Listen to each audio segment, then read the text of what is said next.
Assalamualaikum warahmatullahi wabarakatuh. Innal hamdalillah nahmaduhu wa nasta'inuhu wa nastaghfiruh wa na'udzu billahi min shururi anfusina wa sayyiati a'malina. May yahdihillahu fala mudilla lahu wa may yudlil fala hadiya lahu. Wa asyhadu an la ilaha illallah wahdahu la syarika lahu wa asyhadu anna Muhammadan 'abduhu wa rasuluh. Qala Allah ta'ala ya ayyuhalladzina amanu taqullaha haqqa tuqatih wa la tamutunna illa wa antum muslimun. Ya ayyuhan nasu taqu rabbakum alladzi khalaqakum min nafsin wahidah wa khalaqa minha zawjaha wa batha minhuma rijalan katsiran wa nisaa'a wattaqullaha alladzi tasaaluna bihi wal arham innallaha kana 'alaikum raqiba. Ya ayyuhalladzina amanu taqullaha wa qulu qawlan sadida yuslih lakum a'malakum wa yaghfir lakum dhunubakum wa may yuti'illaha wa rasulahu faqad faza fawzan 'azima. Amma ba'du fa inna asdaqal hadithi kitabullah wa khairal hadyi hadyu Muhammadin sallallahu alaihi wasallam wa syarrul umuri muhdatsatuha wa kullu muhdatsatin bid'ah wa kullu bid'atin dhalalah wa kullu dhalalatin finnar. Ayyuhal ikhwah rahimani wa rahimakumullah. Alhamdulillah, pertama-tama kita panjatkan segala puji dan syukur kepada Allah Subhanahu wa taala yang telah melimpahkan berbagai macam nikmat kepada kita semua, terutama nikmat Islam dan iman, dan juga nikmat menjalankan agama sesuai dengan sunnah Rasulullah sallallahu alaihi wasallam. Nikmat hidayah adalah merupakan salah satu dari nikmat Allah yang paling besar. Maka kita bersyukur kepada Allah atas nikmat ini, yaitu nikmat hidayah, terutama hidayah taufik, sehingga kita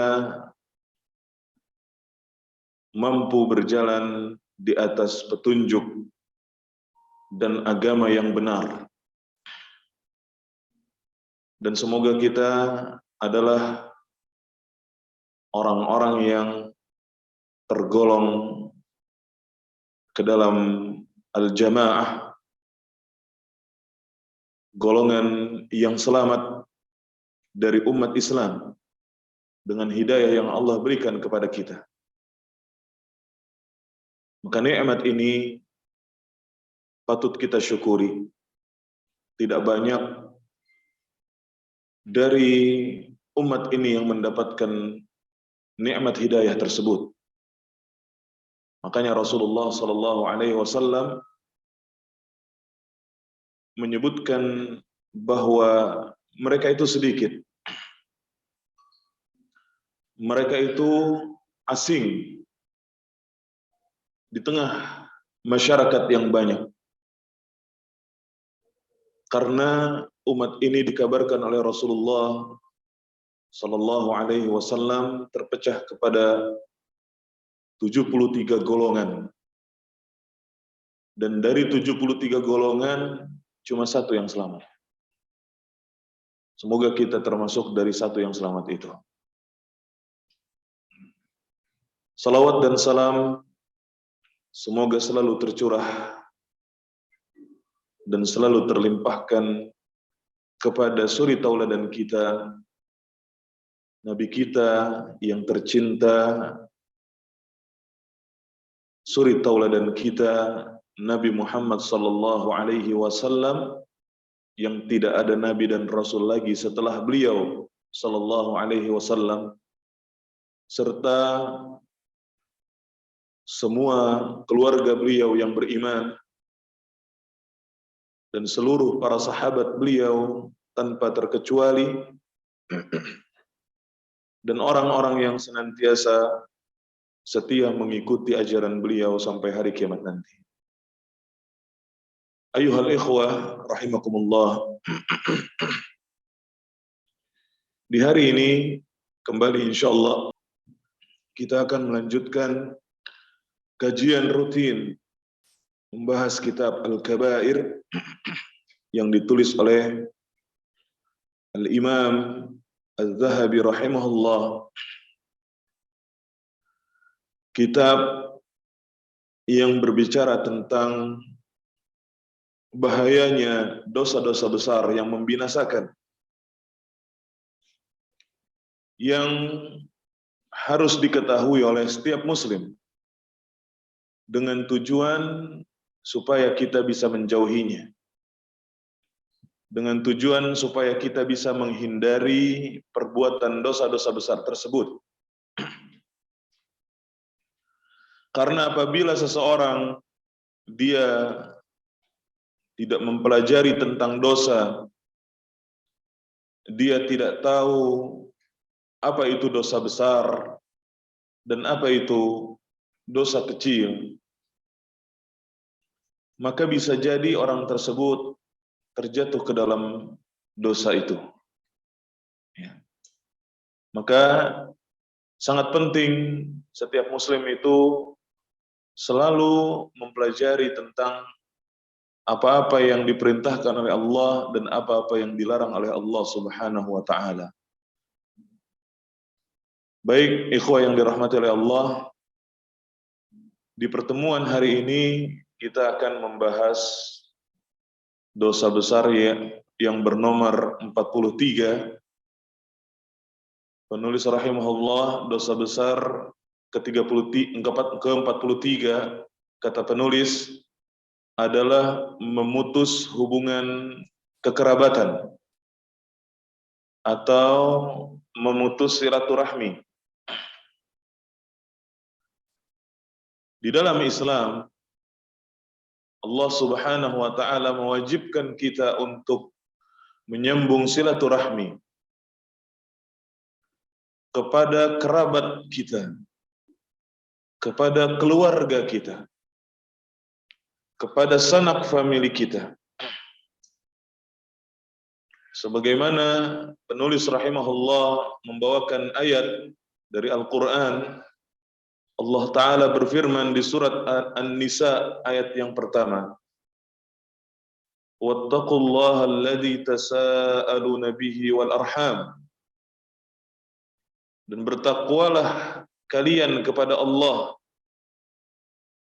yang dengan nama-namanya kamu saling meminta, dan hubungan kekeluargaan, yaitu kita diperintahkan untuk bertakwa kepada Allah dan memelihara hubungan kekeluargaan,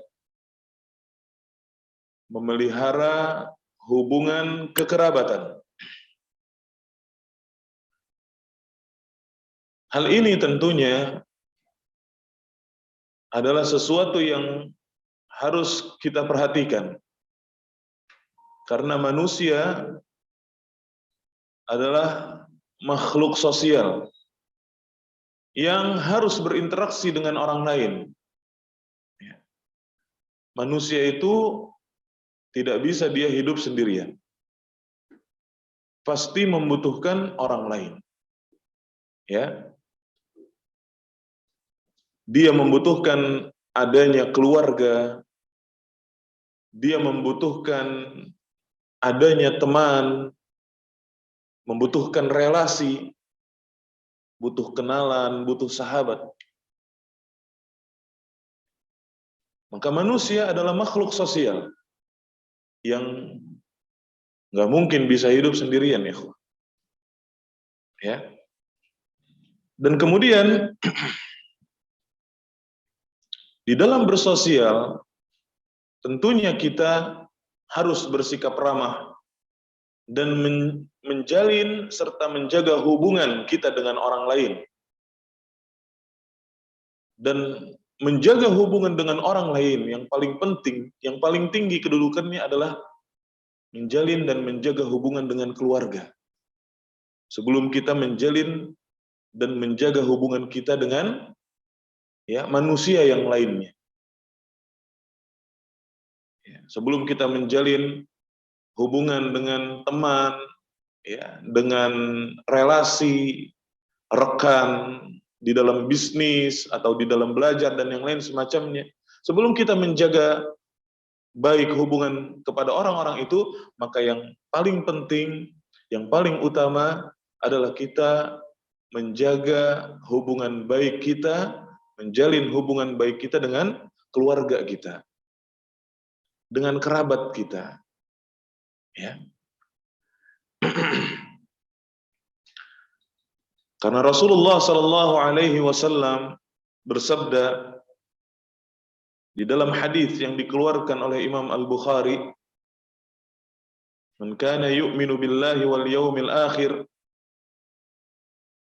falyukrim dhaifahu, wa man kana yu'minu billahi wal yawmil akhir, falyasil rahimah." Kata Rasulullah Shallallahu Alaihi Wasallam, barang siapa yang beriman kepada Allah dan hari akhir, maka hendaknya dia memuliakan tetamunya. Maka hendaknya dia memuliakan tetamunya.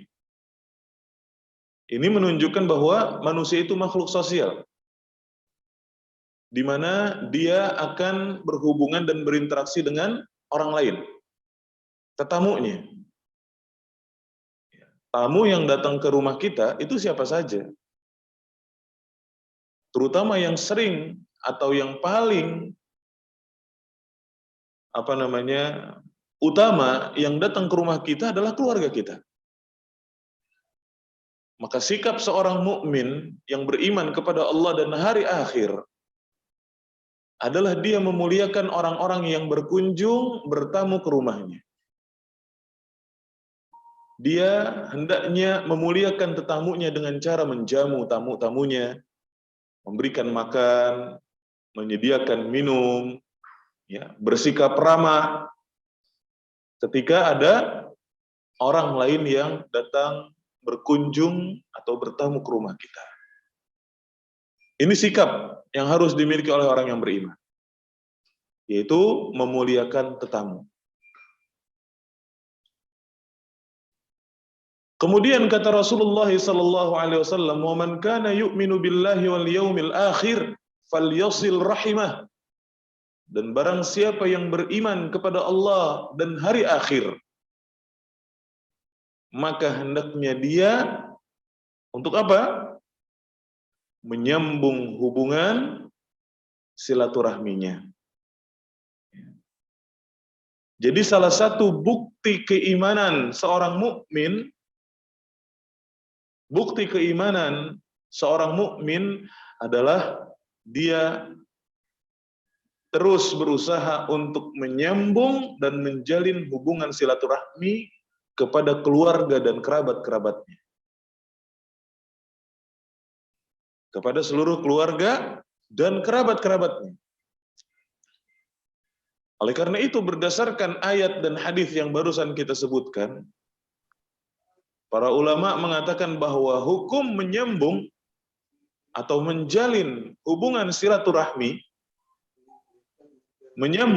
menjalin hubungan kekerabatan adalah wajib. Berarti kalau hukumnya wajib,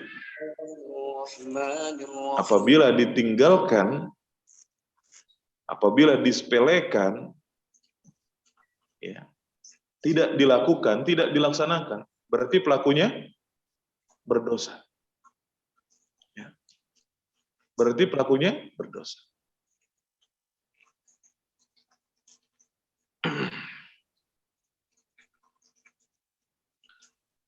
tentunya setiap perintah di dalam agama itu mengandung manfaat.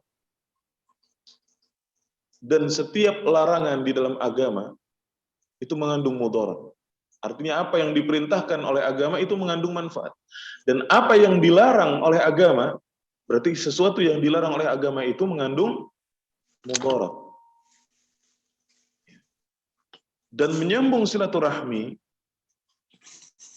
itu memiliki manfaat yang sangat luar biasa. Menyambung silaturahmi itu memiliki manfaat yang sangat banyak. Ya. Dan tentunya ini bisa kita lihat dari nas atau dalil-dalil yang dibawakan oleh penulis dalam kitab. Salah satunya di antara manfaat daripada menyambung silaturahmi adalah bahwasanya orang yang menyambung silaturahmi dia adalah seorang mukmin. Orang yang beriman. Menyambung silaturahmi adalah bukti keimanan seorang mukmin. Ya.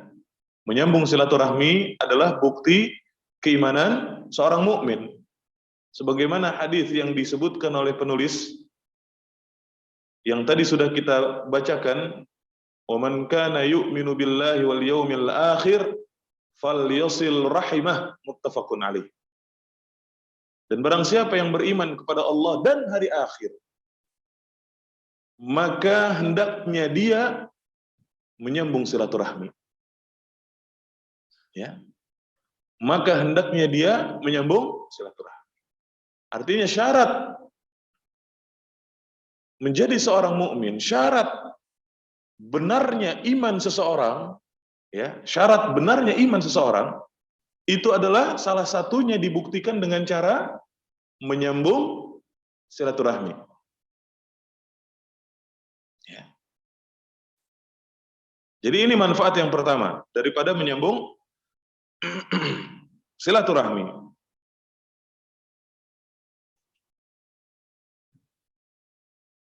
Kemudian di antara manfaat lainnya daripada menyambung silaturahmi,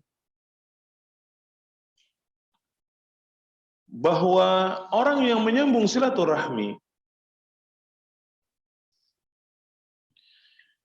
maka rizkinya akan dilapangkan oleh Allah.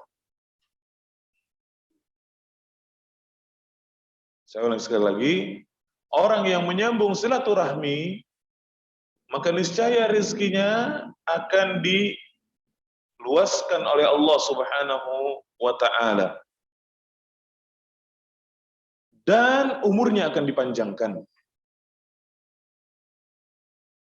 Sebagaimana hadis yang dibawakan oleh penulis rahimahullah yang muttafaqun alaih, Nabi sallallahu alaihi wasallam bersabda, "Man ahabba an yubsata lahu fi rizqihi wa yunsa'a lahu fi atharih falyasil rahimahu." Barang siapa yang ingin diluaskan rezekinya dan dipanjangkan umurnya, kata Rasulullah apa? Barang siapa yang mau diluaskan rezekinya dan dipanjangkan umurnya, maka hendaknya dia, kata Rasulullah SAW, menyambung silaturahmi. Ya. Menyambung tali silaturahmi, menyambung tali kekerabatannya. Ini manfaat daripada menyambung silaturahmi. Dan ini bukti bahwa setiap perintah dalam agama itu mengandung manfaat. Ya. Setiap perintah dalam agama itu mengandung manfaat. Dan manfaat daripada perintah tersebut dijelaskan oleh Rasulullah di dalam hadis yang muttafaqun alaih ini, bahwa orang yang menyambung silaturahmi maka niscaya Allah akan melapangkan, meluaskan rezekinya. Dan Allah akan memanjangkan umurnya. Jadi ini adalah manfaat yang kedua dan ketiga sekaligus. Ya. Manfaat yang nomor 2 dan ketiga.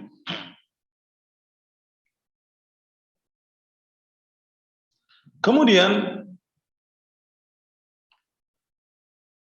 disebutkan juga di dalam hadis, di antara manfaat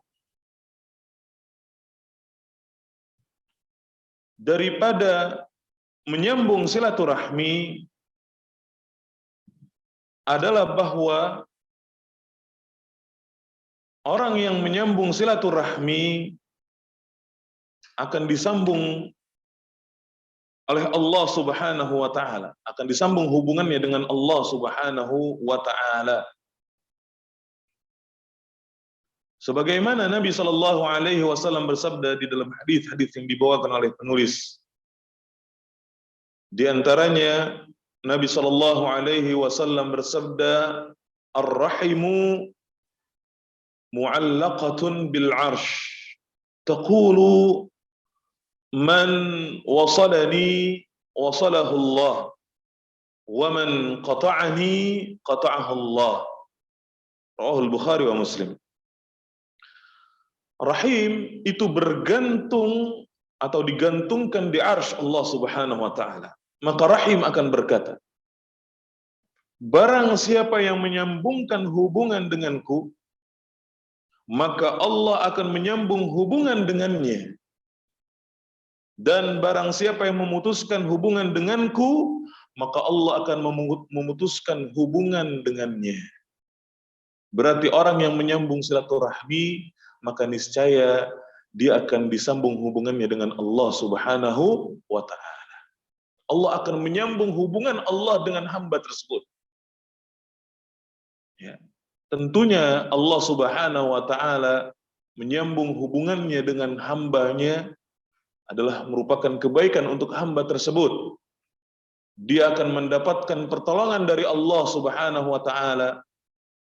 Dia akan meraih kemenangan dari Allah Subhanahu wa taala. Dia akan dijaga oleh Allah Subhanahu wa taala. Ya, dia akan dijaga oleh Allah Subhanahu wa taala dari segala sesuatu yang dia tidak inginkan. Maka manfaat akan didapatkan oleh seseorang dan mudarat akan dihindarkan dari seseorang atas Allah Subhanahu wa taala menyambung hubungan dengan dia karena sebab orang tersebut menyambung silaturahmi dengan kerabat. Karena sebab orang tersebut menyambung silaturahmi dengan kerabat-kerabatnya. Ya. Ini sangat penting ya, kawan. Ini adalah merupakan keutamaan yang keempat. Sebagaimana juga Nabi Shallallahu alaihi wasallam bersabda di dalam hadis yang diriwayatkan oleh Imam Abu Dawud dan dibawakan oleh penulis, Allah Subhanahu wa taala berfirman, yaitu hadisnya hadis qudsi, Ar-Rahman wa hiya Ar-Rahim, wa man wasalaha wasaltuhu wa man qata'aha qata'tuhu. Kata Allah Subhanahu wa taala, aku adalah Ar-Rahman, yang maha penyayang kepada seluruh hambanya. Ya. Allah itu maha penyayang kepada seluruh hambanya. Wahiyar rahim, dan ia adalah rahim, itu kekerabatan. Man wasalaha wasaltuhu, barang siapa yang menyambungnya, yaitu menyambung silaturahmi, maka aku akan menyambung hubungan dengannya. Ya. Maka aku akan menyambung hubungan dengannya. Dan barang siapa yang memutusnya, yaitu memutus silaturahmi, maka aku akan memutus hubungan dengannya. Ya. Jadi ada beberapa redaksi hadis di mana Allah Subhanahu wa taala menyebutkan tentang keutamaan yang akan didapatkan oleh orang-orang yang menyambung silaturahmi dan juga bahaya daripada orang-orang yang memutus silaturahmi. Hadits lain yang dibawakan oleh penulis disebutkan yaqulullahu ta'ala, Allah Subhanahu wa taala berfirman, "Man wasalaha wasaltuhu wa man qata'aha qata'tuhu." Barang siapa yang menyambung hubungan dengannya, yaitu barang siapa yang menyambung hubungan silaturahmi, maka aku akan menyambung hubungan dengannya. Dan barang siapa yang memutuskan hubungan dengannya, yaitu memutus hubungan silaturahmi, maka niscaya aku akan memutus hubungan dengannya. Ya. Allah akan menyambung hubungannya dengan seorang hamba yang senantiasa menyambung silaturahmi. Dan Allah akan memutus hubungannya dengan seorang hamba, manakala hamba tersebut memutus silaturahmi. Ya. Dan apalah jadinya ketika seseorang itu tidak diperhatikan oleh Allah Subhanahu wa ta'ala. Tidak ditolong oleh Allah Subhanahu wa ta'ala. Orang yang seperti itu tidak akan pernah merasakan kebahagiaan yang sebenar-benarnya di dalam hidup. Coba antum perhatikan saja. Antum melihat dalam kehidupan nyata kita.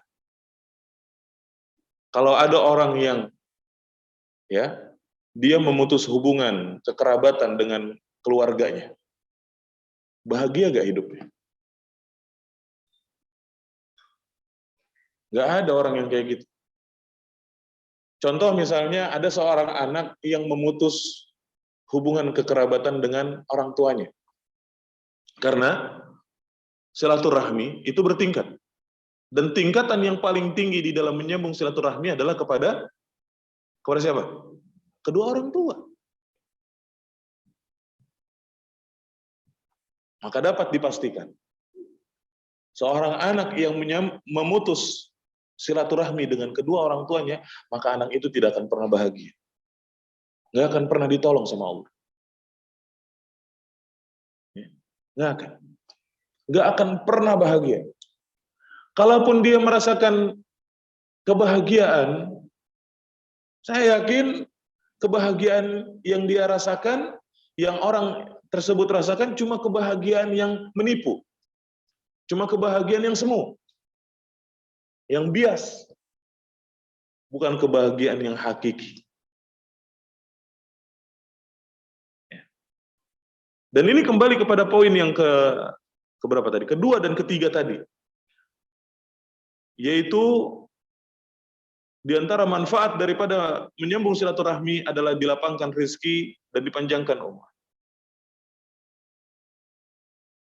Kita lihat ketika seorang anak dia memutus silaturahmi dengan kedua orang tuanya, maka Allah tidak akan melapangkan rezekinya. Kalaupun Allah berikan nikmat dunia kepada dia, maka itu tidak berkah. Ya. Sehingga kalau kita lihat ada seorang anak yang Allah lapangkan rezekinya, Allah lapangkan dunia kepadanya, ya, Allah berikan nikmat-nikmat dunia kepadanya, padahal dia memutus silaturahmi dengan kedua orang tuanya, maka itu yang disebut dengan istidraj. Itu yang disebut dengan istidraj. Apakah Allah ngasih dunia ke orang itu karena Allah sayang? Enggak. Bukan. Sering kita dapati contoh seperti seseorang yang lagi parkir. Ya. Misalnya antum parkir nih di sebuah swalayan. Ada tukang parkir di situ. Padahal udah ada tulisannya gratis, parkir gratis. Iya kan? Parkir gratis, tapi ada yang jagain. Pas datang nggak ada orangnya. Pas keluar tiba-tiba muncul di belakang. Ini makhluk gaib tambahan nih. Pas mundur, udah deh, ditarik. Kita ngasih gak? Ngasih kan tuh? Nah, antum pas ngasih tukang parkir karena antum sayang, karena antum cinta sama dia, Bang, ini saya kasih 2.000 karena saya sayang sama abang. Itu kan? Ya? Bisa jadi sebaliknya. Kita ngasih, tetap ngasih 2.000, tapi hati kita dongkol. Ya, orang tadi nggak ada, giliran mundur ada. Tetap kita ngasih kan? Ya kurang lebih istidraj kayak gitu tuh. Kurang lebih istidraj kayak gitu. Konsepnya. Artinya bukan sama antara Allah dengan makhluk, tapi konsepnya kurang lebih seperti itu konsep. Allah ngasih dunia kepada seseorang yang dia berbuat dosa, berbuat maksiat. Bukan berarti Allah sayang sama dia. Kayak ente ngasih tukang parkir, bukan karena ente sayang sama tukang parkir. Ya kan? Kan kita nggak membuktikan cinta kita kepada tukang parkir. Ya, karena kita sayang sama dia. Enggak. Malahan justru bisa jadi kita kesel sama dia. Nah, kurang lebih istidraj kayak gitu. Maka kembali kepada poin kedua, ketiga, dan keempat dari keutamaan daripada menyambung silaturahmi. Terutama poin kedua, poin ketiga. Dan juga termasuk yang keempat. Kalau kita mau hidup kita bahagia, kalau kita mau hidup kita itu dilapangkan rezekinya oleh Allah, dipanjangkan umurnya dalam kebaikan oleh Allah Subhanahu, sambung silaturahmi, terutama kepada kedua orang tua. Karena dia posisinya yang paling tinggi. Orang tua itu di dalam silaturahmi kedudukannya yang paling tinggi. Ya. Lalu kemudian setelah itu siapa? Setelah orang tua siapa? Keluarga yang paling terdekat dengan kita. Setelah orang tua, siapa keluarga yang paling dekat dengan kita? Dalam hal hubungan, adik kakak kita, ya. Kemudian paman dan bibi kita. Begitu sampai terus. Kalau kita sebagai seorang bapak juga kepada anak-anak kita. Artinya bukan anak saja yang bisa memutuskan silaturahmi dengan orang tuanya. Orang tua juga kadang ada yang memutus silaturahmi dengan anak-anak. Maka jangan sampai seperti itu.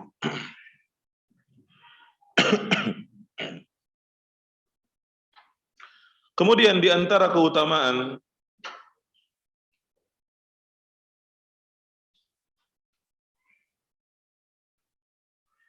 daripada menyambung silaturahmi, bahwa perbuatan tersebut menyambung silaturahmi adalah bentuk ketakwaan kepada Allah Subhanahu wa taala. Menyambung silaturahmi adalah bentuk ketakwaan kepada Allah Subhanahu wa taala. Sebagaimana Allah Subhanahu wa taala berfirman di surat Ar-Ra'd ayat ke-19 dan 20.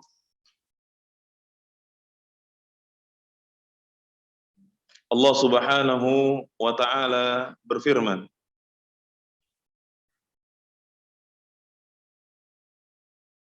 أَفَمَنْ يَعْلَمُ أَنَّمَا أُنْزِلَ إِلَيْكَ مِنْ رَبِّكَ الْحَقُّ كَمَنْ هُوَ أَعْمَى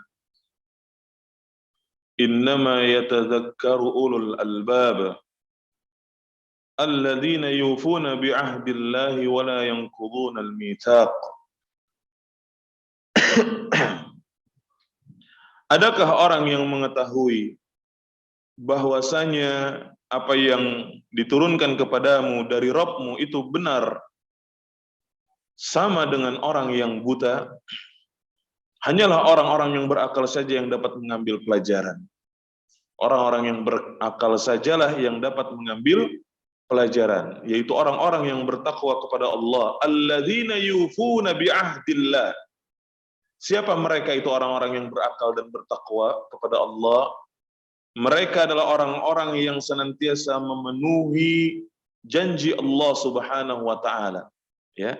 Mereka adalah orang-orang yang senantiasa menyambung apa-apa saja yang Allah perintahkan supaya dihubungkan. Ya.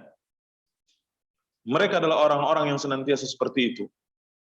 Ya. Dan mereka adalah orang-orang yang senantiasa tidak merusak perjanjian. Begitu juga di ayat ke-21-nya Allah mengatakan walladzina yasiluna ma amarallahu bihi ayyusal. Jadi di sini Allah Subhanahu wa taala di ayat ke-20 dan ke-21 dari surat Ar-Ra'd ini Allah menyebutkan ciri orang-orang yang berakal, yaitu orang-orang yang bertakwa. Pertama tadi cirinya apa? Selalu memenuhi janji. Selalu memenuhi janji Allah. Yang kedua, tidak merusak perjanjian. Yang ketiga di ayat ke-21-nya, walladzina yasiluna ma amarallah. Mereka itu adalah orang-orang yang senantiasa menyambung hubungan terhadap apa-apa yang Allah perintahkan supaya disambung, supaya dihubungkan. Dan salah satu perkara yang Allah perintahkan untuk disambung adalah silaturahmi. Ya. Salah satu perkara yang diperintahkan oleh Allah untuk disambung adalah silaturahmi. Berarti orang yang menyambung silaturahmi dia adalah orang yang berakal. Dia adalah orang yang bertakwa kepada Allah. Salah satu perbuatan, ya, bukti ketakwaan seseorang adalah menyambung silaturahmi. Jadi kalau orang dia memutus silaturahmi, ketakwaannya tidak sempurna kepada Allah Subhanahu wa taala. Kenapa? Karena dia telah memutus sesuatu yang Allah perintahkan untuk disambung. Dia telah memutuskan sesuatu yang Allah perintahkan itu untuk disambung, yaitu menyambung dan menjalin hubungan tali kekerabatan dengan keluarga kita. Wa yakhshawna rabbahum wa yakhafuna su'al hisab. Kemudian di antara cirinya yang lain adalah mereka adalah orang-orang yang takut kepada Rabb-nya. Ya, mereka adalah orang-orang yang takut kepada Tuhannya, kepada Allah Subhanahu wa taala. Dan ini merupakan daripada rukun setiap amal, rukun ibadah, yaitu adanya rasa takut kepada Allah Subhanahu wa taala yang mendorong kita untuk terus menjalankan perintah Allah Subhanahu wa taala dan meninggalkan larangan-larangan. Ya. Ini termasuk daripada rukun ibadah atau rukun amal. Wa yakhafuna su'al hisab, dan mereka takut kepada hisab yang buruk. Ya, perhitungan amal yang buruk. Jadi ini adalah merupakan keutamaan daripada menyambung silaturahmi. Kemudian tentunya di antara keutamaan daripada menyambung silaturahmi yang lainnya adalah mempererat persaudaraan. Ya, ini tidak diragukan lagi. Tujuan daripada menyambung dan menjalin tali kekerabatan adalah supaya kekeluargaan kita, kekerabatan kita semakin erat. Ya, semakin kuat. Ya, sehingga ketika persaudaraan itu semakin kuat, semakin erat, akan tercipta suasana saling tolong-menolong dalam kebaikan tentunya. Ya, akan tercipta suasana saling perhatian, tolong-menolong. Ya. Begitu kita mendengar ada keluarga kita yang butuh, kita bantu. Begitu mendengar ada keluarga kita yang sakit, kita jenguk. Kenapa? Karena erat hubungan. Ya, karena erat hubungan kekerabatannya, erat hubungan kekeluargaannya. Tapi kalau misalnya hubungan kekerabatannya itu renggang, ya, kalau hubungan kekerabatannya itu bahkan sampai terputus, saudara kita mati aja kita nggak bakal datang. Benar, ya. Kenapa? Karena sudah timbul di dalam hati ketidaksukaan, kebencian, dan sikap ingin memutus silaturahmi. Saudara kita mati aja nggak bakal kita datangin. Kalau hubungan kekerabatan itu sudah renggang atau bahkan terputus. Apalagi cuma sekedar sakit, paeh ge encan. Kalau kata orang Sunda begitu. Ya. Ya, antar aja lah tunggu mati baru kita datang. Ada yang ngomong begitu, Pak. Udah saking apa? Saking sebelnya, saking ya, nyeri hatenya tuh. Ya, saking keselnya, saking bencinya sama keluarga. Entar aja, nunggu mawat dulu. Ada tuh kayak gitu. Entar nunggu mati dulu baru kita datang ke rumahnya. La haula wala quwata illa billah. Ya. Ini bahayanya. Ini sekaligus membicarakan keutamaan, sekaligus membicarakan bahayanya memutus silaturahmi. Itu bahaya.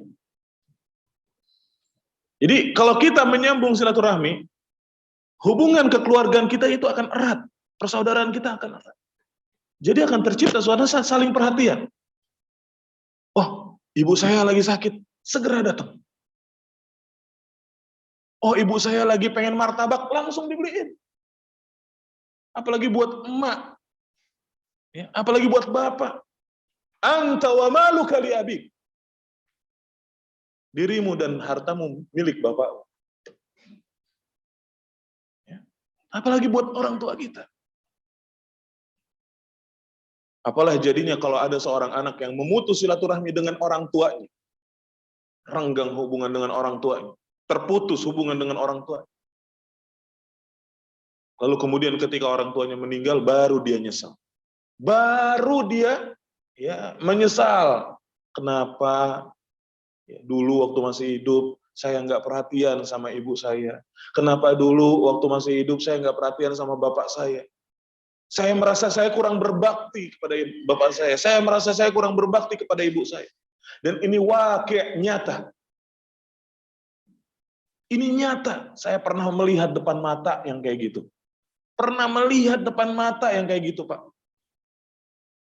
Ada seorang ibu, ayahnya meninggal. Orang tuanya meninggal. Nangis-nangis di kuburan. Nangis-nangis nyesel. Dulu waktu masih hidup, dia dengan bapaknya renggang hubungannya. Ya, cuek sama bapaknya. Ya.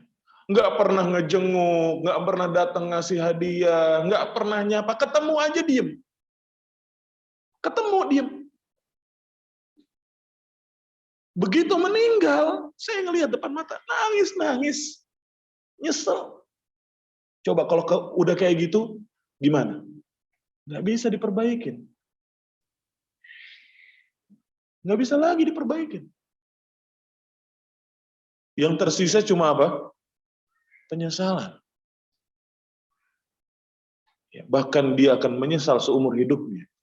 Kenapa dia dengan bapaknya seperti itu dulu, waktu masih hidup.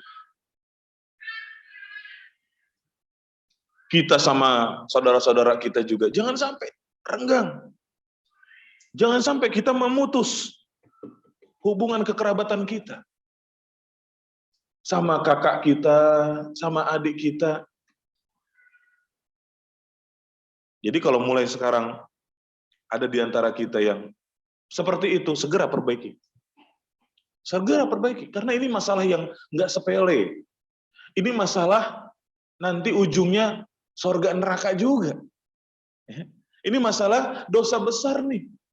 Bukan dosa kecil, ini masalah kewajiban yang kita tinggalkan. Bukan masalah yang kecil, yang ringan. Ya, ini masalah sangat serius. Kalau kita sama kakak kita punya masalah, kita sama adik kita punya masalah, mulai sekarang perbaiki. Lalu kemudian ada yang nanya, saat kita udah mulai perbaikin, tapi kakak kita tetap jauh. Ya terus. Jangan sampai dia bersikap tidak baik kepada kita, terus kita balas dengan sikap yang sama. Api diketemuin sama api, ya semakin gede. Ya. Kalau kita ngelihat api, jangan disiram pakai bensin. Ya. Ada api nih, lagi berapi-api. Jangan ente siram pakai bensin. Udah lagi berapi-api dipanas-panasin. Ya makin gede. Siram pakai air. Kitanya yang harus mulai ya kalem. Karena kita sudah ngerti. Sedangkan saudara kita yang marah sama kita, dia nggak ngerti. Saudara kita yang lagi ya kesel sama kita, dia nggak ngerti. Kecuali kalau dia udah ngerti, udah ngaji, diingetin. Ayo kita perbaikin. Jangan gengsi, jangan egois. Ini masalahnya masalah kewajiban yang kita tinggalkan. Ini masalahnya adalah dosa besar. bukan dosa kecil. Ya, jadi tentunya menyambung silaturahmi itu dapat mempererat persaudaraan kita. Sehingga itu tadi yang saya bilang. Kalau persaudaraan kita erat, kuat gitu ya, maka akan tercipta suasana kita akan saling tolong menolong dalam kebaikan dan ketaatan. Ya, ketika melihat adik kita dia berbuat salah, kita ingetin karena kita sayang sama dia. Ya, karena kita nggak mau adik kita terjerumus ke dalam kemaksiatan, kita ingetin. Kalau ada kakak kita melakukan salah, kita ingetin, kita nasihatin. Begitu. Itu akan tercipta, akan terwujud kalau pertama dulu adalah kita menyambung silaturahmi dulu. Maka at-ta'awun 'alal birri wat taqwa, antar saudara itu tidak akan pernah terwujud kalau silaturahminya diputus. Tolong menolong dalam kebenaran, tolong menolong dalam kebaikan, dalam ketaatan, itu tidak akan pernah terwujud kalau apa? Silaturahminya diputus antar keluarga. Bagaimana mungkin orang tua ngingetin anak yang berbuat salah kalau hubungan dia dengan anaknya juga buruk? Bagaimana mungkin seorang anak dia nasihatin orang tuanya kalau hubungan dia dengan orang tuanya buruk? Perbaikin dulu itunya. Cari dulu akar masalahnya mana, sumber masalahnya apa? Perbaikin hubungan. Ya, karena kita mulai kembali kepada perkataan saya di awal tadi, manusia adalah makhluk sosial, membutuhkan orang lain. Dan orang yang paling kita butuhkan dalam hidup ini adalah keluarga dulu. Orang yang paling kita butuhkan dalam hidup ini adalah keluarga dulu, sebelum yang lainnya. Maka orang yang paling berhak untuk mendapatkan kebaikan dari kita sebelum orang lain adalah keluarga kita dulu. Artinya jangan sampai kita punya teman nih. Kita baik sama teman, tapi sama keluarga ya buruk. Sama keluarga jahat. Jangan sampai begitu.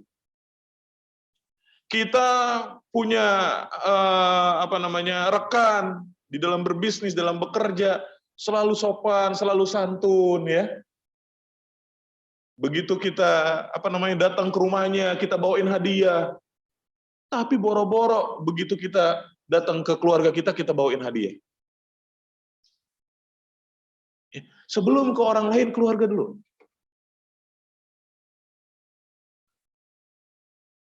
Kenapa? Karena mereka yang paling penting buat kita sebagai makhluk sosial. Keluarga emang. Ya. The most important thing in life is family.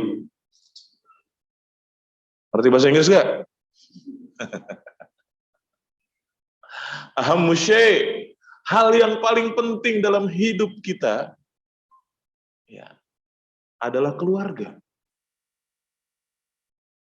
Makanya kata Allah Subhanahu wa taala di dalam Al-Qur'an bagaimana? Qu anfusakum. Kemudian siapa? Wa sahibikum? La ya ikhwan. Jagalah diri kalian dan siapa? Teman kita? Ahlikum. Keluarga kalian. Keluarga kalian dulu. Kita dakwahin teman, kita dakwahin sahabat, kita dakwahin rekan, keluarga kita biarin, salah. Dosa kita. Ngebiarin keluarga kita melakukan maksiat, ya yang kita perhatiin teman kita. Dosa. Kita punya adik bandel, ya bangor, nakal. Kita diemin. Bodoh amat dia mau udah bilang berkali-kali bilang urusannya bukan ya nasihat kita itu diterima atau tidak. Urusannya adalah kita sampaikan nasihat itu. Urusan diterima atau tidak bukan kuasa kita. Ya, yang berkuasa Allah. Ya kita yang berusaha. Nah, ini harus kita perhatikan ikhwah yang dirahmati Allah Subhanahu wa taala. Jadi sekali lagi menyambung silaturahmi di antara keutamaannya adalah itu dapat mempererat persaudaraan. Dapat mempererat kekeluargaan kita. Ya. Kemudian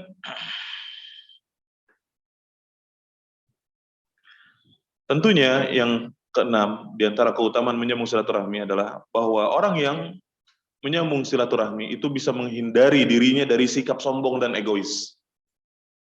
Orang yang dia berusaha untuk menjalin, menyambung tali kekeluargaan dengan orang-orang yang jauh, menjauhkan dia. Makanya saya katakan, kalau ada adik kita, kakak kita yang dia sebel sama kita, ya, dia kesal sama kita yang ngedekat.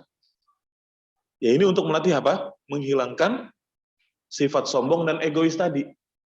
Ya. Jadi orang yang menyambung silaturahmi, dia akan menghindari sikap sombong dan egois. Dia akan menghindari sikap sombong dan dia akan kalahkan tuh, ya, syahwatnya yang mengajak kepada keburukan. Dia akan melawan, ya, sombongnya. Dia akan melawan, ya, egois dia. Supaya apa? Supaya dia bisa mewujudkan silaturahmi tadi. Dia mau hubungan dia dengan saudara-saudara dia, dengan orang tua dia, dengan adik kakak dia terjalin dengan baik. Maka dia kalahkan kesombongannya, dia kalahkan egois yang ada di dalam, keegoisan yang ada di dalam hati. Jadi ini diantara sekian banyak manfaat, ya, dari sekian banyak manfaat daripada menyambung silaturahmi, ya, maka 6 poin ini. Dan tentunya lalu kemudian karena Allah mewajibkan kita untuk menyambung silaturahmi, kemudian maka Allah Subhanahu wa taala mengharamkan memutus silaturahmi. Dan bahkan orang yang memutus silaturahmi itu diancam masuk neraka. Ini bahayanya memutus silaturahmi. Orang yang memutus silaturahmi itu ancamannya enggak ringan, ancamannya berat, ancamannya tidak masuk surga. Di akhirat ancamannya enggak masuk surga. Kalau di akhirat nggak masuk surga, masuk mana dong? Nggak ada yang di tengah-tengah antara surga dengan neraka, cuma 2. Surga atau neraka.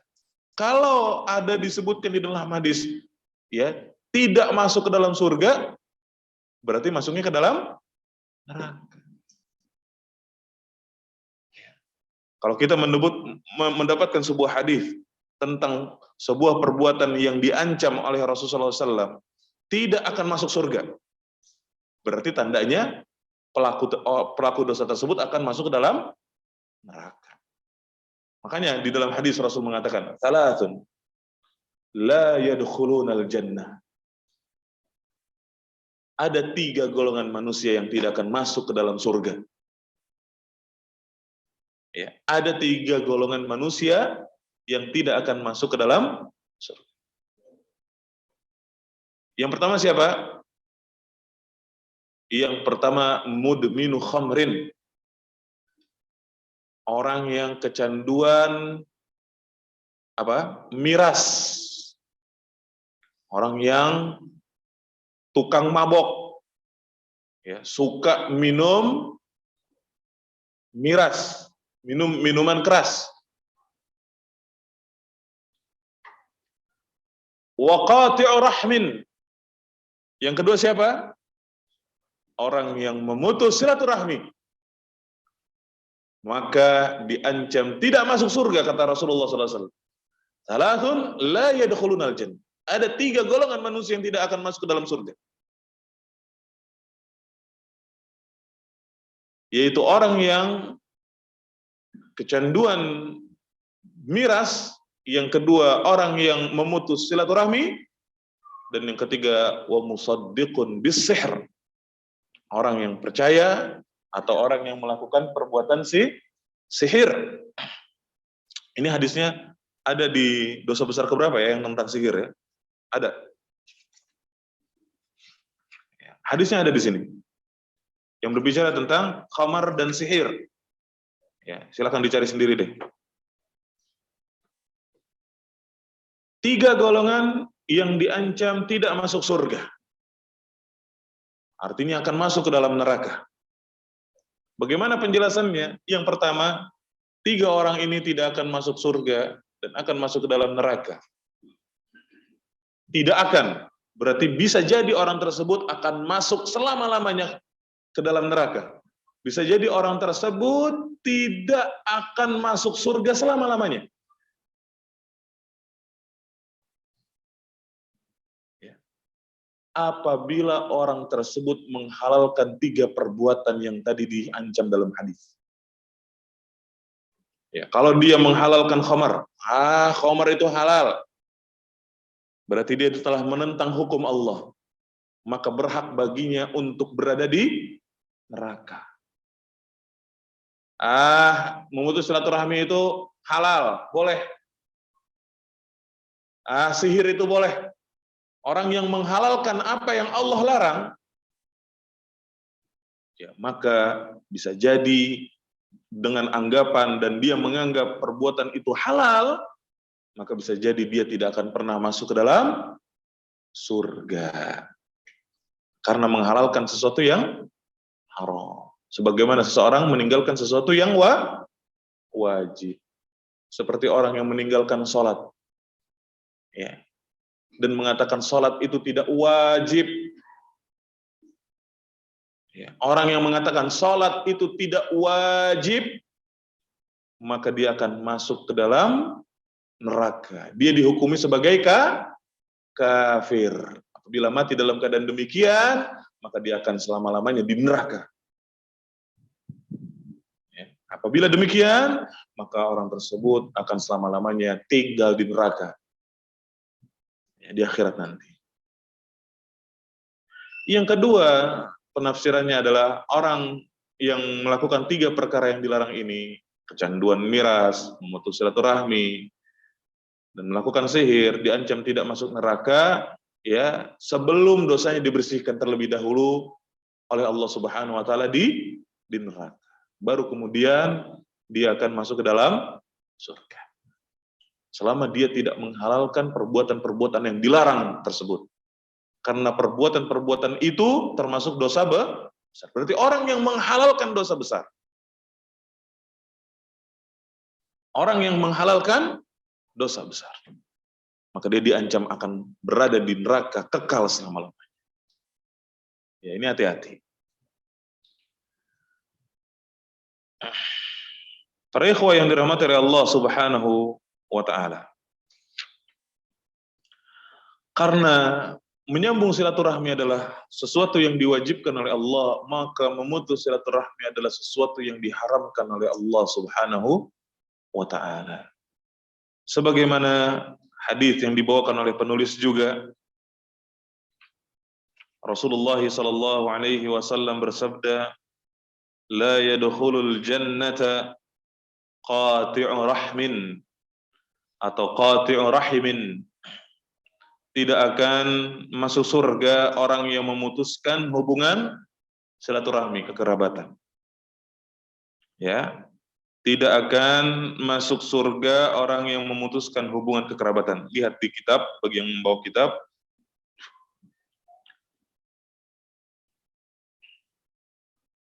Maka penulis membawakan hadis tersebut. Tidak akan masuk surga orang yang memutuskan hubungan kekerabatan. Di dalam riwayat yang lain tanpa ada kata rahim. La yadkhulul jannata qati'.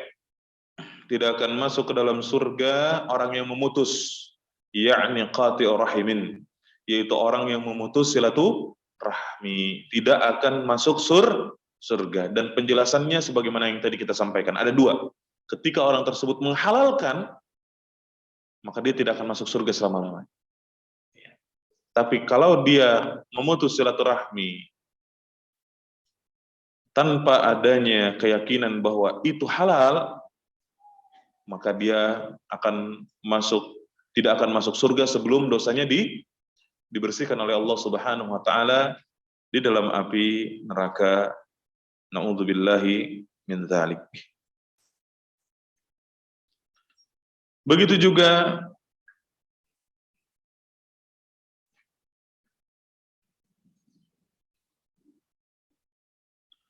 Di surat Ar-Ra'd ayat ke-25 sebagaimana dibawakan oleh penulis pada halaman 303,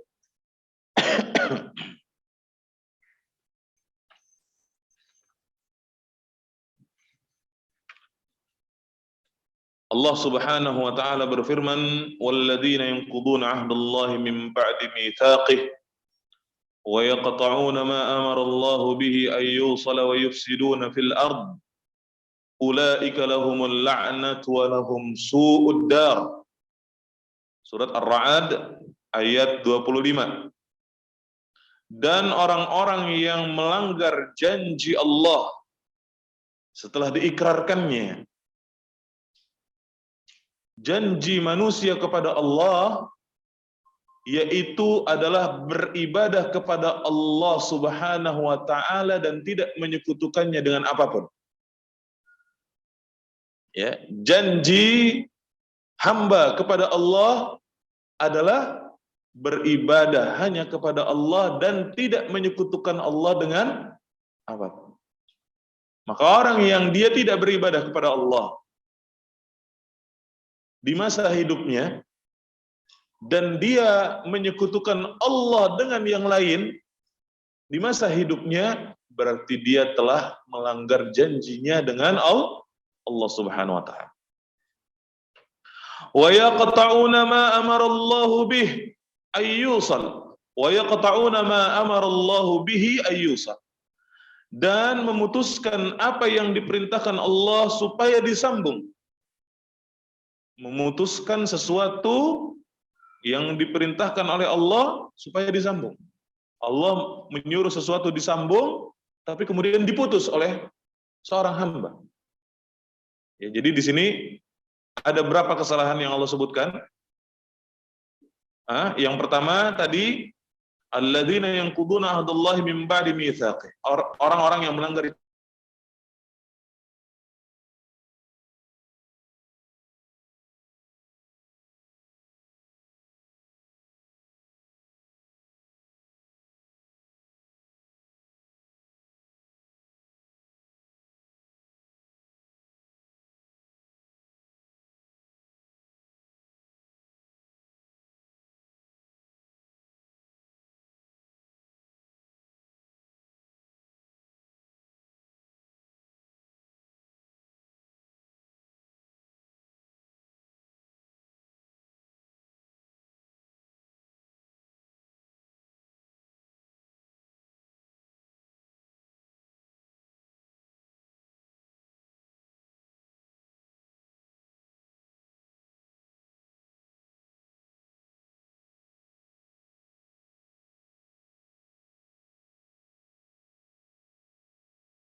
mereka akan mendapatkan laknat dari Allah, kutukan dari Allah Subhanahu wa taala.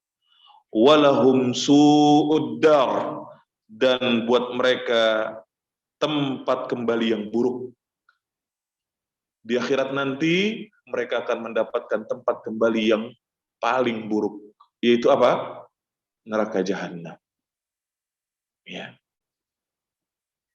Maka di antara dosa yang diancam mendapatkan laknat dan masuk ke dalam neraka adalah mereka yang yaqta'una ma amarallahu bihi ayyusal.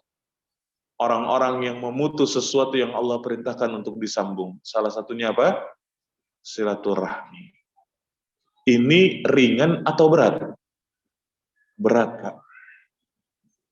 Urusan memutus silaturahmi ini bukan urusan yang ringan. Ini urusannya berat. Diancamnya dapat laknat tempat kembalinya apa? Tempat kembali yang paling buruk, yaitu neraka jahanam. Na'udzubillahi min dzalik. Semoga Allah menyelamatkan kita semua dari siksa dan neraka jahanam. Amin ya rabbal alamin. Jadi karena perbuatan memutus silaturahmi adalah merupakan perbuatan yang diharamkan. Oleh karena itu, perbuatan ini memiliki bahaya yang sangat besar sekali. Seperti yang tadi kita sebutkan, yang pertama dilaknat oleh Allah Subhanahu wa taala, yaitu di surat Ar-Ra'd, begitu juga di surat Muhammad ayat 22 dan 23.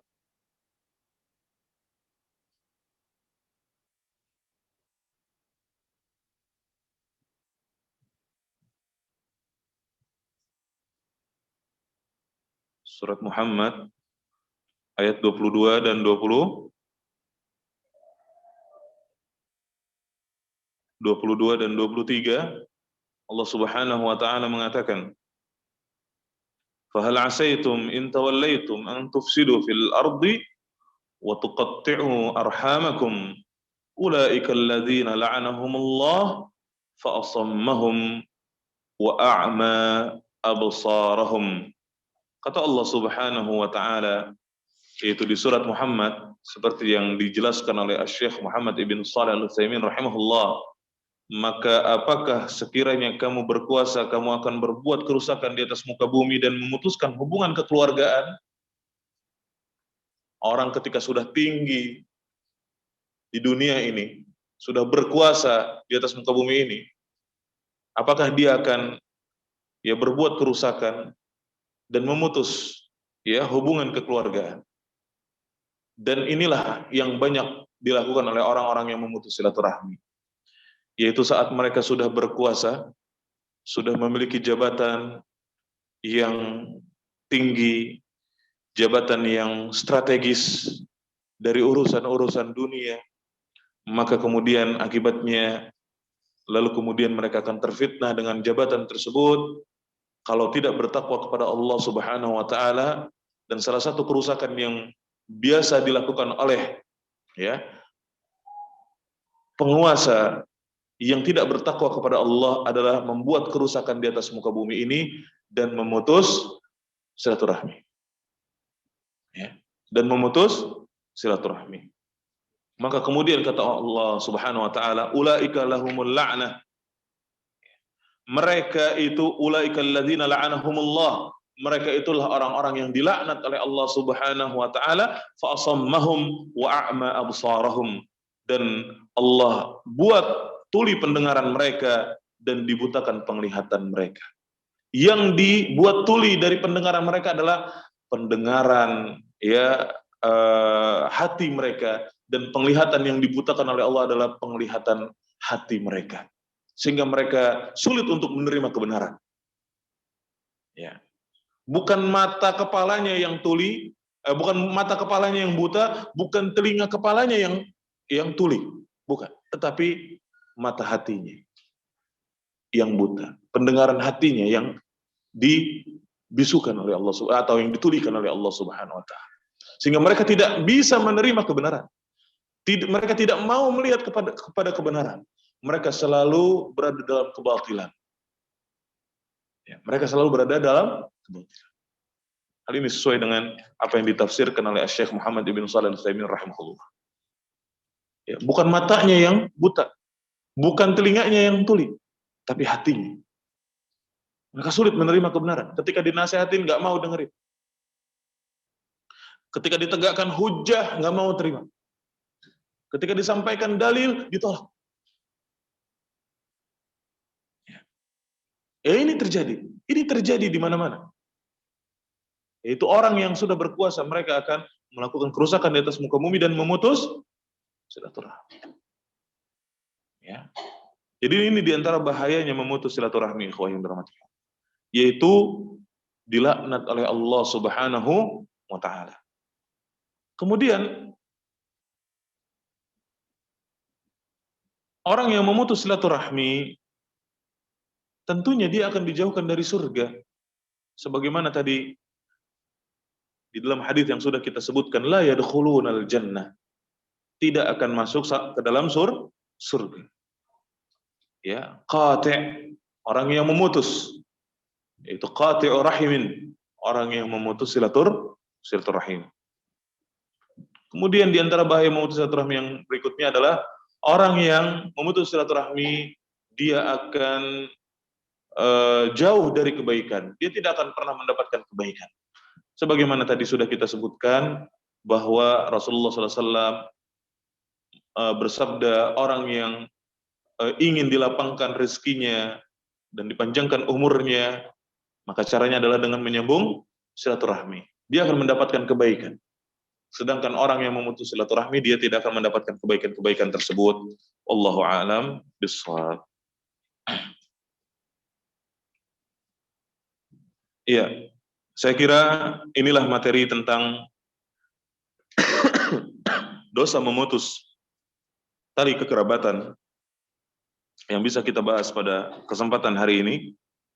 Mudah-mudahan dengan kita mempelajari tentang dosa besar yang ke-43 ini, kita bisa segera untuk kemudian memperbaiki hubungan kita dengan keluarga kita, dengan kerabat kita, yaitu terutama dengan ibu bapak kita,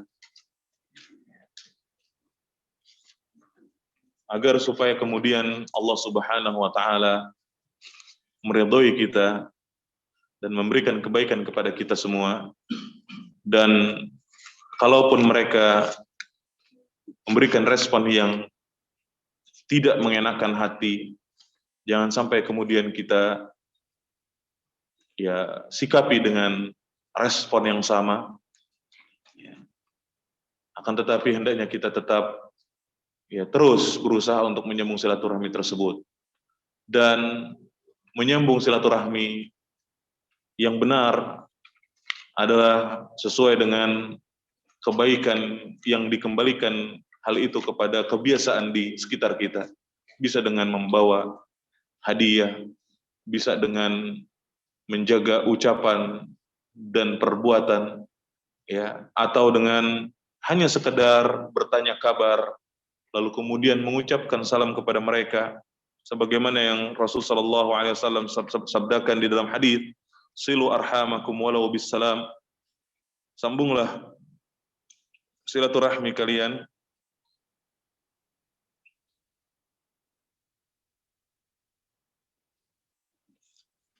walaupun hanya dengan mengucapkan salam, Insya Allah keluarga kita akan merasa senang kalau kita ya perhatian dengan mereka. Sebagaimana kita juga senang ketika keluarga kita perhatian dengan kita. Dan inilah asas atau kaidah di dalam berakhlak yang baik. Sebagaimana kita ingin diperlakukan dengan baik oleh orang lain, maka perlakukanlah orang lain dengan baik. Sebagaimana orang lain ingin berakhlak, sebagaimana kita ingin orang lain itu berakhlak baik kepada kita, maka hendaknya kita juga berakhlak yang baik kepada orang lain. Ini kaidah di dalam akhlak yang baik yang harus kita miliki. Wallahu a'lam bishawab. Saya kira materinya ya sampai di sini dulu karena akhir-akhir ini waktu zuhurnya lebih cepat ya. Maka kita percepat juga kajiannya. Wallahu a'lam bishawab.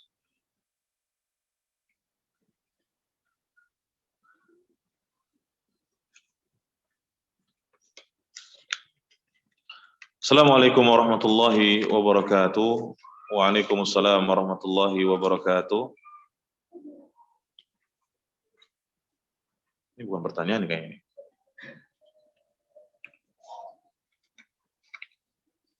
Barakallahu fiik wa fiikum barak. Bagaimana menyambung silaturahmi dengan orang kerabat ya dengan yang sudah meninggal? Iya. Eh, terkait dengan menyambung silaturahmi kepada orang-orang yang sudah meninggal, terutama kepada orang tua, dalam rangka berbakti kepada mereka yang sudah meninggal, adalah dengan cara-cara yang diajarkan oleh Rasulullah SAW. Seorang anak, dia diperintahkan untuk terus berbakti kepada kedua orang tuanya. Ya. Dan seorang anak tetap berbakti kepada kedua orang tuanya meskipun orang tuanya sudah tiada. Di antara cara berbakti kepada kedua orang tua sebagai bentuk kita silaturahmi atau berbakti kepada kedua orang tua, yang pertama adalah mendoakan kedua orang tua kita. Ya. Kemudian memohonkan ampun kepada Allah untuk orang tua kita. Seperti yang disebutkan di dalam hadis, ketika seseorang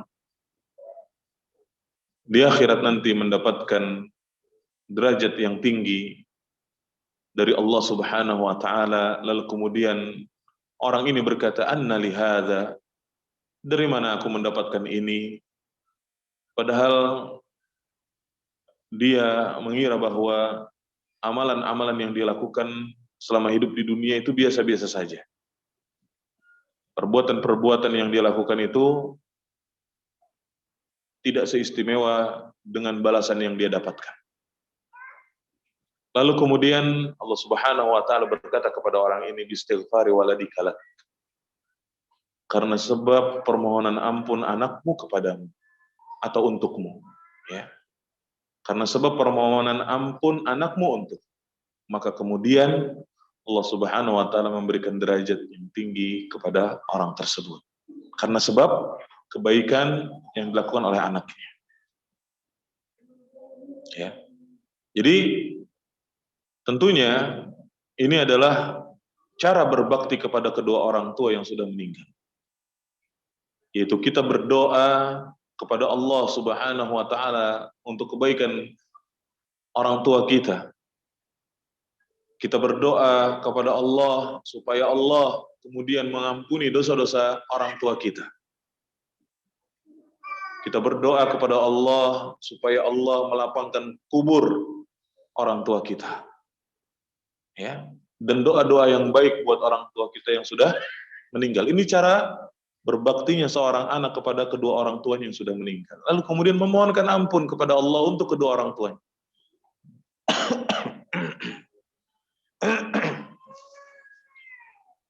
Itu caranya.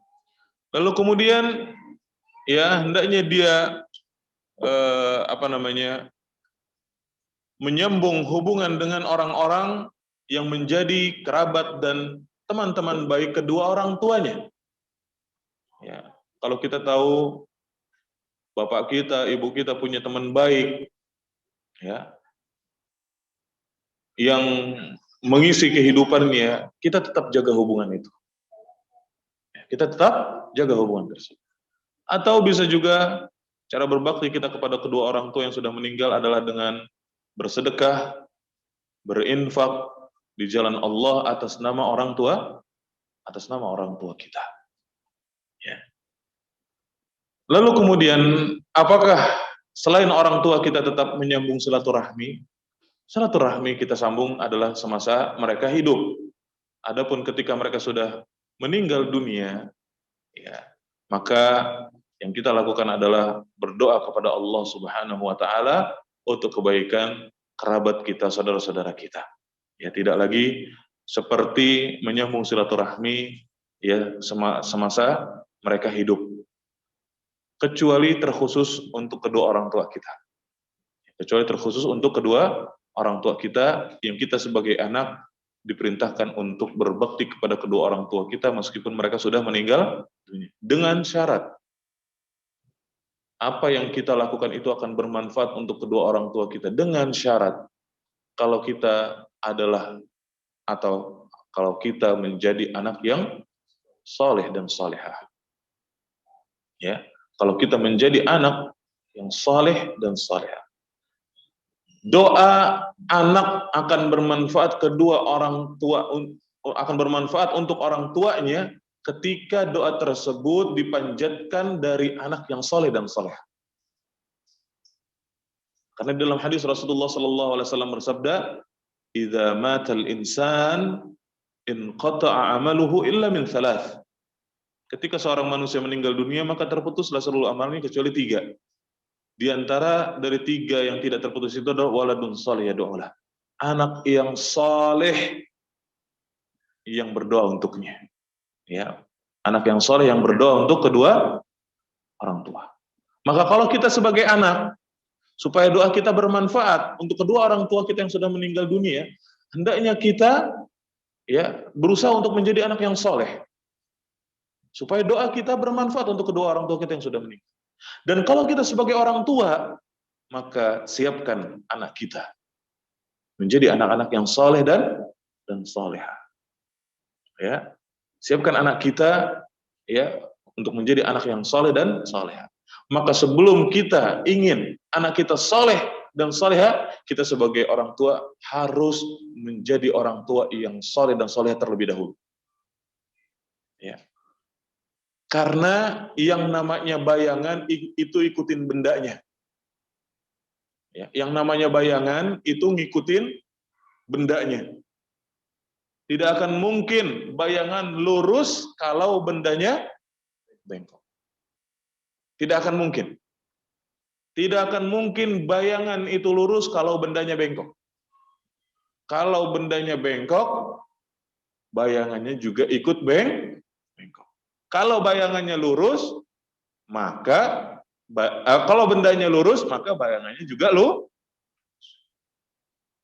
Maka yang dimaksud dengan bayangan adalah anak.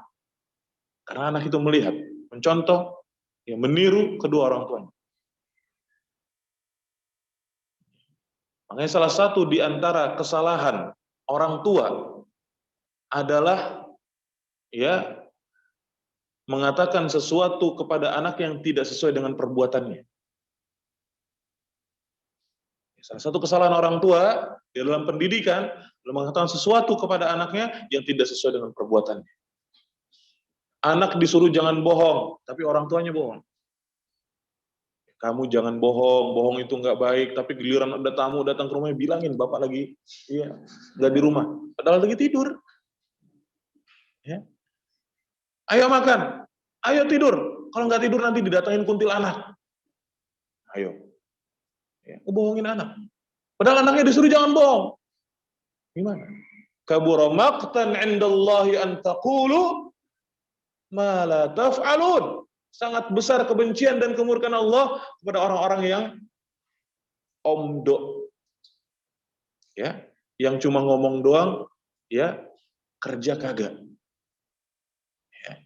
Ini salah satu kesalahan.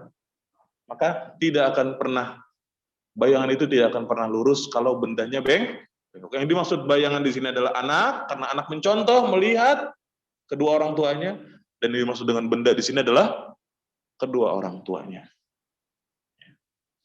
Maka kalau kita sebagai anak, kita berusaha menjadi anak yang soleh, supaya terus berbakti kepada kedua orang tua. Kalau kita sebagai orang tua, kita harus menjadi orang tua yang soleh dan soleha, supaya anak kita menjadi anak yang soleh dan soleha, yang itu akan bermanfaat buat kita kalau kita sudah meninggal dunia. Allahu a'lam.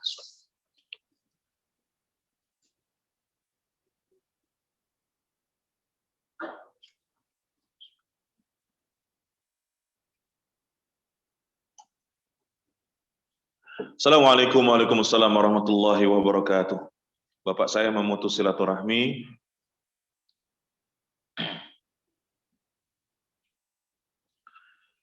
dengan seluruh keluarganya.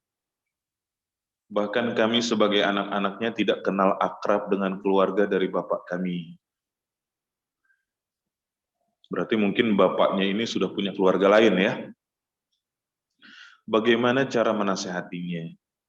Dan bagaimana solusi agar saya bisa bersilaturahmi dengan seluruh keluarga Bapak, walau Bapak belum mau menyembuhnya? Yang pertama yang harus dilakukan adalah berdoa kepada Allah. Karena yang bisa melembutkan hati seseorang, yang bisa membalikkan hati seseorang dari yang keras menjadi lembut, ya, dari yang batu menjadi yang cair, cuma Allah Subhanahu wa Ta'ala.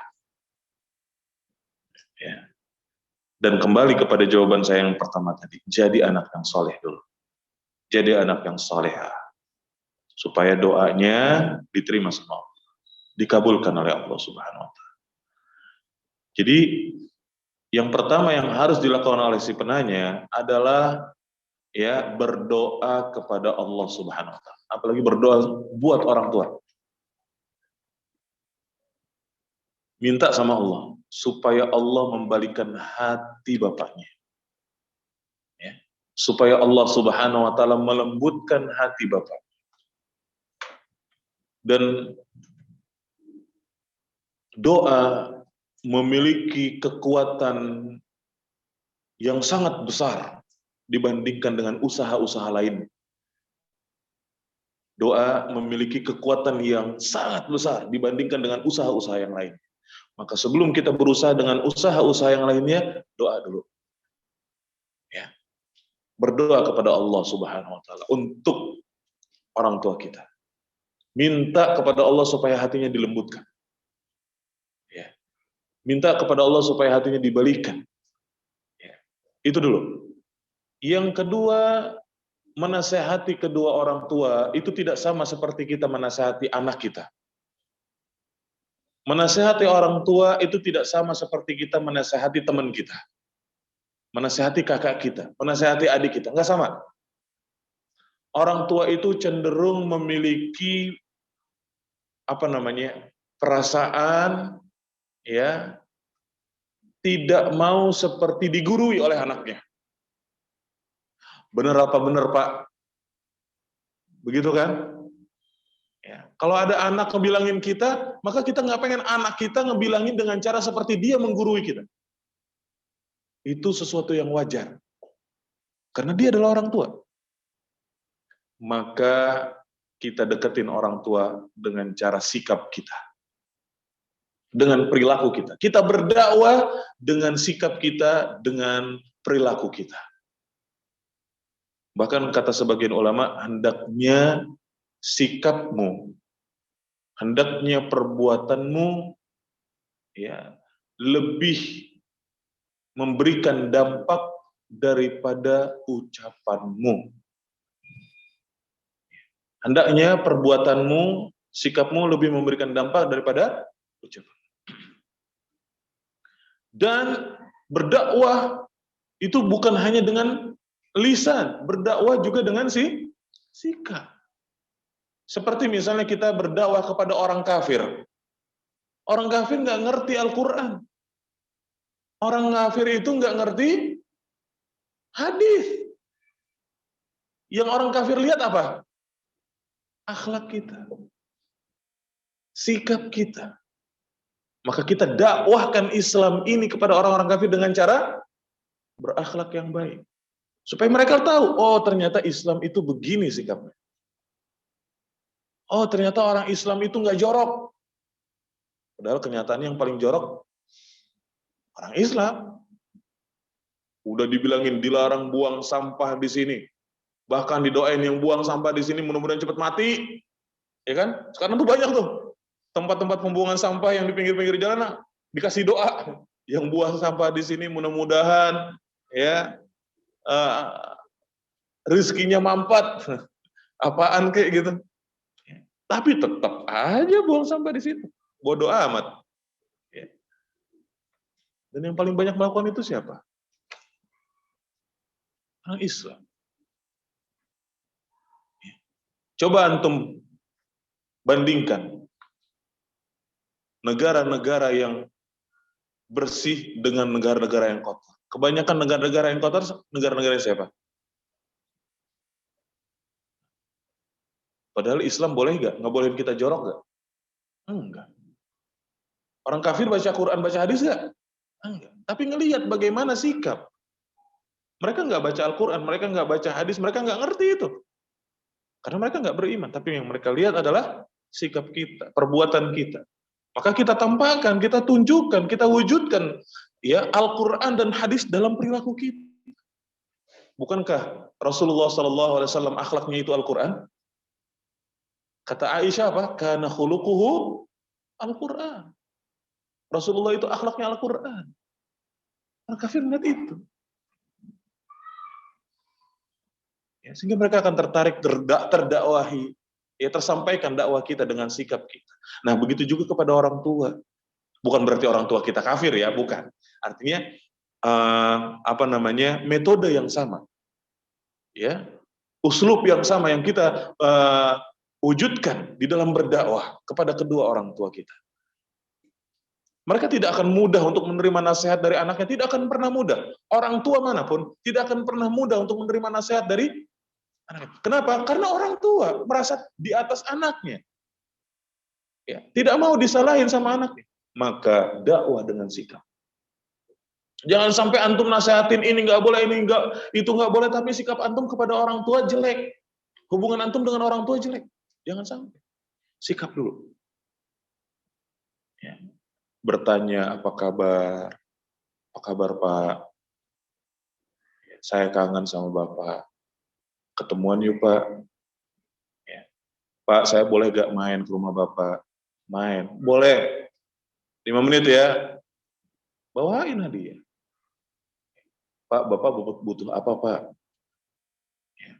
Bapak mau dibawain apaan, dengan sikap, kasih hadiah. Kalau kita saling ngasih hadiah, kita akan saling mencintai, kan kata Rasulullah. Apalagi kepada orang tua. Kasih hadiah, bawain hadiah. Ya. Dan ini tidak cukup sekali 2 kali, membutuhkan waktu. Maka antum harus sabar. Ini yang ketiga, sabar. Butuh proses.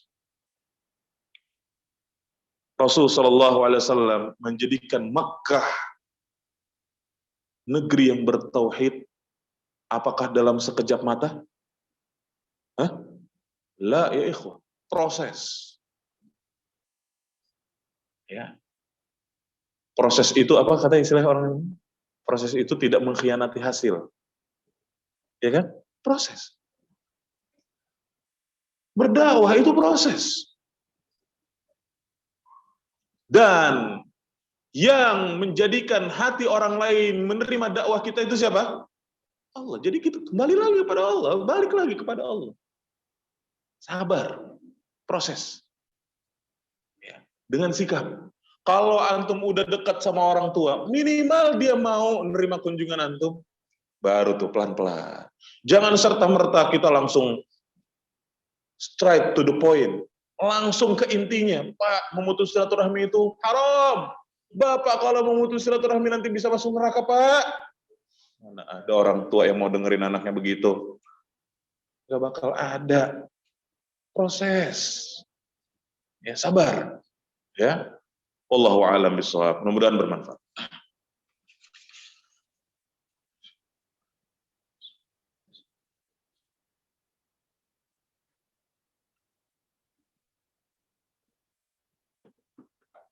Ustadz, apa perbedaan penafsiran wa yakhshawna rabbahum dengan wa yakhafuna su'al hisab? Surat Ar-Ra'd. Yang tadi kita sebutin ya.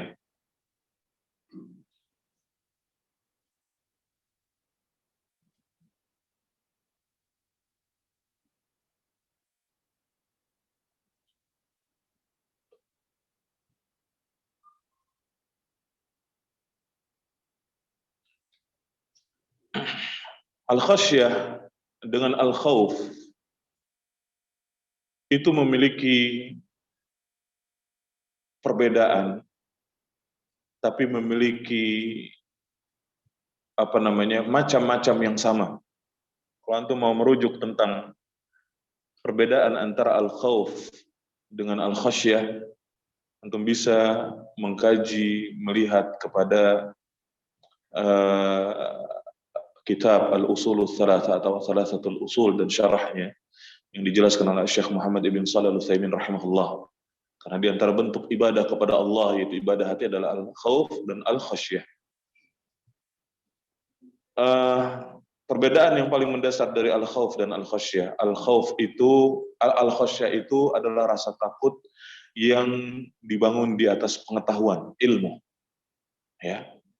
Dan kita takut kepada sesuatu yang kita tahu. Ya.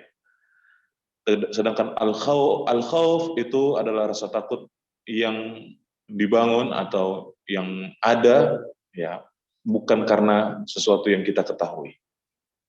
Allahu a'lam bishawab. Ilmu tentang kebesaran atau kekuasaan sesuatu yang kita takuti tersebut. Ya. Allahu a'lam bishawab. Silakan untuk merujuk ke kitab tersebut. Adapun tafsirnya berkaitan dengan makna daripada yakhafuna rabbahum yakhshawna rabbahum wa yakhafuna su'al hisab, ya bisa dirujuk. Tentu ini pembahasannya akan jauh lebih panjang, ya, kalau kita membahas tafsirnya. Wallahu a'lam bishawab. Bisa merujuk ke kitab tafsir Ibnu Katsir. Assalamualaikum warahmatullahi wabarakatuh. Jika orang tua sudah bercerai, mana yang lebih diutamakan untuk disambung silaturahminya? Dua-duanya. Ya, dua-duanya penting. Dua-duanya penting. Tapi memang kepada ibu kita harus berikan perhatian yang lebih. Kepada ibu, seorang anak itu diperintahkan untuk memberikan perhatian yang lebih. Makanya Rasulullah SAW menyebutkan orang yang paling berhak menerima bakti dari anak itu siapa? Ibumu, bapakmu. Bukan berarti ibunya ada 3 ya. Ibumu, ini adalah penekanan, stretching dari Rasulullah SAW supaya seorang anak itu, ya, memberikan perhatian lebih kepada ibunya. Karena ibu itu lebih lemah daripada bapak. Ya, perempuan secara fitrah dia lebih lemah dari pria. Makanya harus diberikan perhatian yang lebih. Dan Islam, tidak ada agama yang seperti Islam yang memberikan perhatian lebih kepada wanita. Nggak ada. Mana coba agama lain? Ya, agama lain itu merendahkan perempuan, menghinakan perempuan. Kalau dalam Islam, laki-laki dan perempuan sama. Siapa yang bilang laki-laki dan perempuan itu beda dalam Islam? Laki-laki dan perempuan sama. Dalam Islam. Equal. Tapi tidak identik. Ya, tapi tidak identik. Laki-laki dan perempuan di dalam Islam sama, tapi tidak identik. Contoh, laki-laki dan perempuan sama dalam perintah dan larangan. Perintah untuk sholat, apakah hanya diwajibkan kepada kaum laki-laki? Tidak, tapi perempuan juga diwajibkan. Larangan berzina, apakah hanya berlaku bagi laki-laki? Terus perempuan bebas berzina? Tidak, juga berlaku buat perempuan. Larangan mencuri, apakah hanya khusus bagi laki-laki? Tidak, tapi juga untuk perempuan. Equal, sama. Tapi enggak identik. Ketika sholat, sama-sama diperintahkan sholat, tapi ketika sholat laki-laki disuruh ke masjid, perempuan lebih baik di rumah. Sama sholat, tapi enggak identik. Ketika sholat, wanita disuruh menutup sekujur tubuhnya, illal wajah wal yadain. Kecuali wajah dan 2 telapak tangan. Laki-laki disuruh nutup kepalanya enggak? Disuruh pakai jilbab mau kena enggak? Enggak, beda. Enggak identik. Sama, tapi enggak identik. Jadi, enggak ada agama yang seperti Islam. Yang memuliakan wanita, enggak ada. Agama lain merendahkan dan menghina wanita. Islam memuliakan wanita. Maka salah satu bukti Islam memuliakan wanita dalam hal berbaktinya anak kepada kedua orang tua. Ya. Anak disuruh berbakti kepada kedua orang tuanya. Tapi anak diperintahkan untuk memberikan perhatian lebih kepada ibu. Jadi menyambung silaturahmi ketika orang tua sudah berpisah, dua-duanya. Tapi memang kepada ibu perhatiannya agak sedikit lebih, ya, agak sedikit lebih daripada bapak. Wallahu a'lam.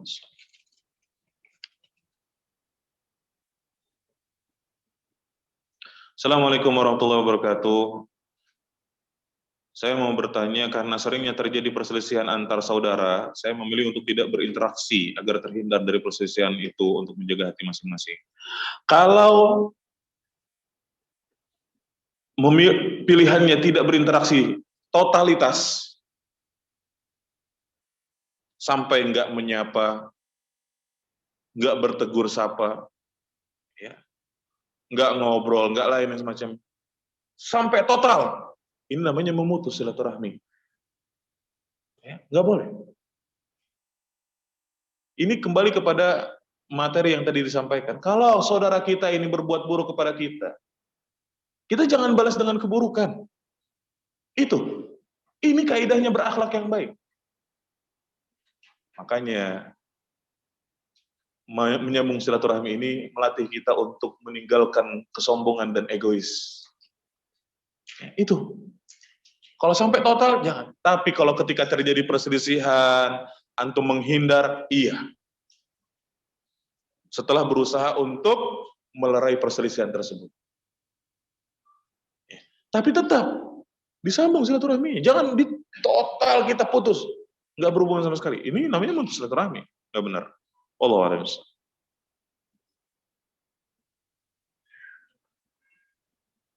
Assalamualaikum warahmatullahi wabarakatuh. Menghindar dari teman yang kurang baik atau perilaku yang buruk, apakah bagian dari memutus silaturahmi? Kita katakan tadi, silaturahmi. Lihat judulnya. Ya. Memutus tali kekerabatan.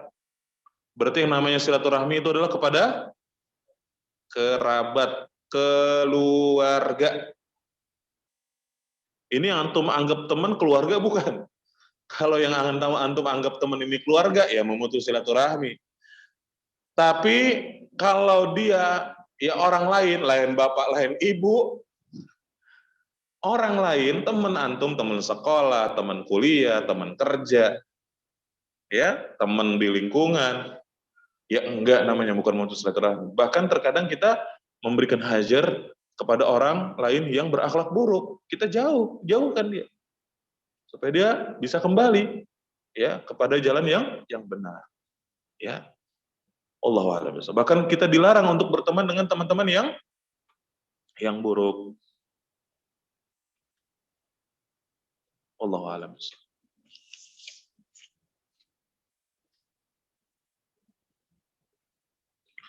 Bagaimana kalau kita menasihati adik kita, tapi ibu kita malah marah sama kita? Ya sabar. Sikap kita adalah bersabar. Lalu kemudian kita introspeksi. Mungkin ketika kita nasihatin adik, caranya salah. Bisa jadi kayak gitu. Atau mungkin niat kita juga salah. Kita nasihatin adik, niatnya karena saya kakak, kamu adik, ya kamu harus nurut sama saya. Mungkin bisa jadi kayak gitu, ya. Nggak ada niat ikhlas ingin menasihati adik supaya dia berubah. Mungkin bisa jadi, ya. Perbaikin, cari, ya, kira-kira apa nih yang salah. Bisa jadi cara kita yang salah, bisa jadi niat kita yang salah, ya. Wallahu a'lam bishawab. Mudah-mudahan bermanfaat. Tidak semua pertanyaan bisa terjawab karena keterbatasan ilmu dan waktu. Apa yang benar dari Allah, kesalahan dari saya. Nasallallahu assalamatu wal afiyah. Wa sallallahu wa sallam wa barak ala nabi Muhammad wa ala alihi wasallam. Kita tutup dengan doa kafaratul majlis. Subhanakallahumma bihamdik, asyhadu an la ilaha illa anta, astaghfiruka wa atubu ilaik. Wassalamualaikum warahmatullahi wabarakatuh.